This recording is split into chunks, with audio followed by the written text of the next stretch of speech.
નમસ્કાર મિત્રો, પેરના ન્યૂઝમાં આપણું સ્વાગત છે। આજ રોજ વડોદરાની અંદર પાણી ભરાયા બાદ પરશુરામ ભઠ્ઠા, મહાકાળીનગર સહિતના વિસ્તારોમાં લોકોને બ્રિજ નીચે લઈ રહ્યા છે આશરો।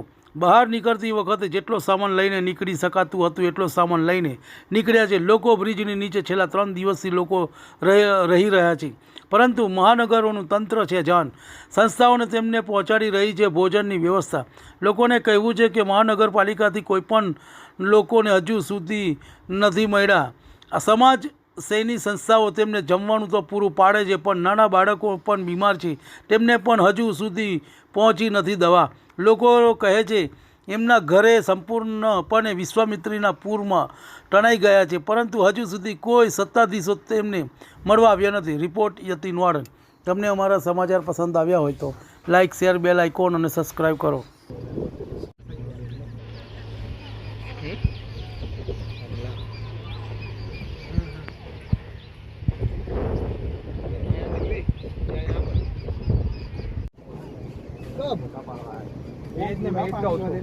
क्या बात कर रहे हो? हेलो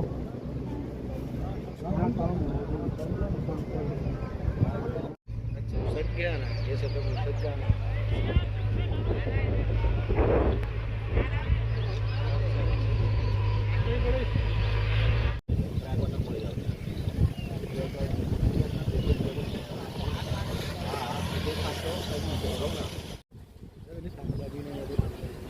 ગઈકાલથી જ વડોદરા શહેરની અંદર વિશ્વામિત્રીના પાણી જે છે તે કહેર વર્તાવી રહ્યા છે અને હાલ આ દ્રશ્યો છે જે ગઈકાલે અમે તમને બતાવ્યા હતા અને હાલ 11 વાગ્યા છે અને 11 વાગ્યાના આ દ્રશ્યો છે જે તમે જોઈ રહ્યા છો કે પરશુરામ ભઠ્ઠાની અંદરના જે મકાનો છે તે સંપૂર્ણપણે પાણીની અંદર ગરકાવ થઈ ગયા છે। આ વિશ્વામિત્રી આ બાજુમાં તમે જોઈ રહ્યા છો તે વિશ્વામિત્રી નદી જે છે તે વહી રહી છે અને એની બાજુની અંદરના જે ઝૂંપડા છે એટલે કે પરશુરામ ભઠ્ઠાના આ જે મકાનો છે તે સંપૂર્ણપણે પાણીની અંદર ગરકાવ થઈ ગયેલા જોવા મળે છે। કહી શકાય છે કે ગઈકાલે રાત્રે આજવા ડેમના દરવાજા બંધ કરવામાં આવ્યા હતા અને વાત થઈ રહી હતી કે આજવાના દરવાજા બંધ થવાના કારણે વિશ્વામિત્રીનું જળસ્તર ઘટી શકે છે, પરંતુ છેલ્લા લગભગ 7 થી 8 કલાક થઈ ચૂક્યા છે, પરંતુ હજુ પણ વિશ્વામિત્રી જે છે તે એની જે સપાટી છે 35.25 પર જ હજુ સ્થિર જોવા મળી રહી છે। અને હું તમને અહીંથી દ્રશ્યો બતાવીશ કે જે આખા મકાનો પાણીમાં જતા રહ્યા બાદ લોકો હવે જે છે પોતાના છાપરે ચડી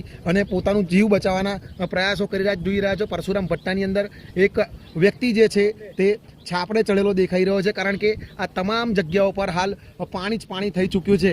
તંત્ર દ્વારા ગઈકાલે રાત્રે આજવા સરોવરના જે દરવાજા છે તે 213.55 પર બંધ કરવામાં આવ્યા હતા, પરંતુ હાલ જે સમય થયો છે ત્યારે આજવાની સપાટીમાં પણ વધારો થઈ રહ્યો છે અને હાલ આજવાની સપાટી જે છે તે 213.80 જોવા મળી રહી છે। એટલે કહી શકાય કે જો આજવાની સપાટી જો 214 વંટાવશે તો ફરી વખત જે આજવાના જે દરવાજા છે તે ખોલવામાં આવશે અને આજવાનું પાણી ફરી વખત વિશ્વામિત્રીમાં છોડવામાં આવશે। તેના કારણે ફરીથી વિશ્વામિત્રીનું જળ સ્તર છે તે વધી શકે છે અને ફરી જે છે વડોદરા શહેરની અંદર જે પૂરની સ્થિતિ છે તે વધુ વિકટ બને તેવી સંપૂર્ણ સંભાવનાઓ વ્યક્ત થઈ રહી છે।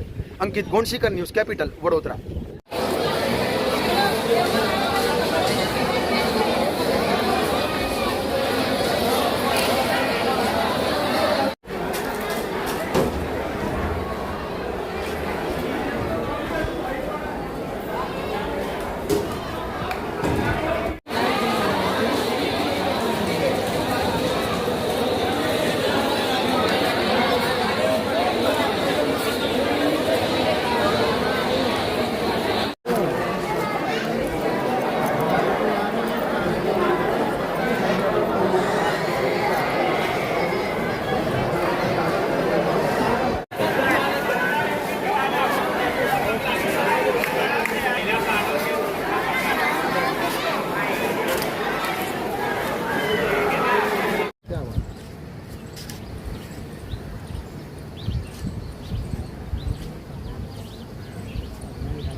अनुप भाई 5 मिनट में कॉल करो, वॉक थ्रू करके सिर्फ 5 ही मिनट में ऑफिस करता हूँ आपको।